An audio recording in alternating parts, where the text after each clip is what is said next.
tuloy ang vlogging natin. Second seat. Time check is approximate almost 9 o'clock ng umaga. Maganda ang panahon. Ito yung iba-ibang pasyente dito. Ibang pasyente, iba-iba. Iba-ibang sakit. Pero libre ang ano dito, medical service. Libre ang medical service dito. Gamot, libre. Public hospital to eh. Public hospital.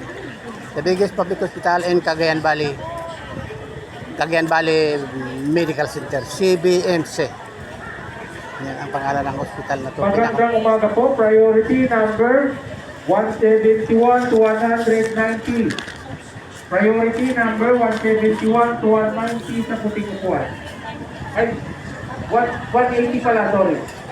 Priority number 171 to 180 sa puting upuan. Ma'am, sir, yung nandyan sa gilid, huwag kayo magtabay dyan, sir. Upo. Daanan po ng Sa inyo lahat yan. Sir, doon kayo. Saan man kayo nanonood sa pagkatang parte ng Pilipinas. Salamat sa panonood. Naka-standby tayo dito. Di tayo pwede maglakad-lakad kasi bawal maglakad-lakad sa compound ng ospital. Bawal maglakad-lakad. Kaya nakapix lang tayo dito sa harap ng entrance ng outpatient department. Nag-aantay kami ng numero para tawagin na yan. Regards sa inyo lahat yan.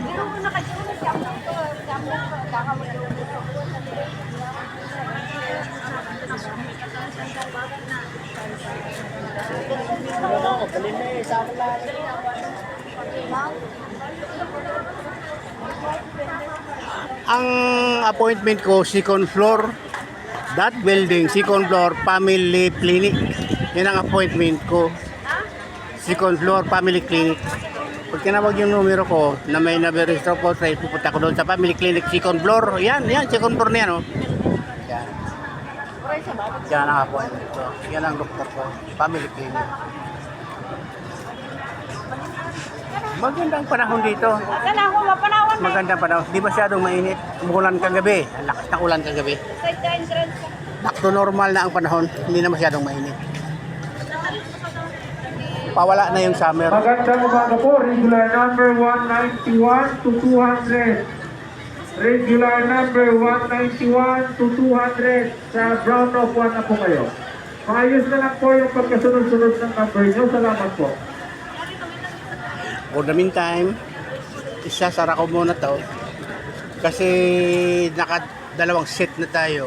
Subdivided to every 3 minutes na nasa-subdivide ni EI. This is Facebook. Regards sa inyo lahat yan. Have a nice break day.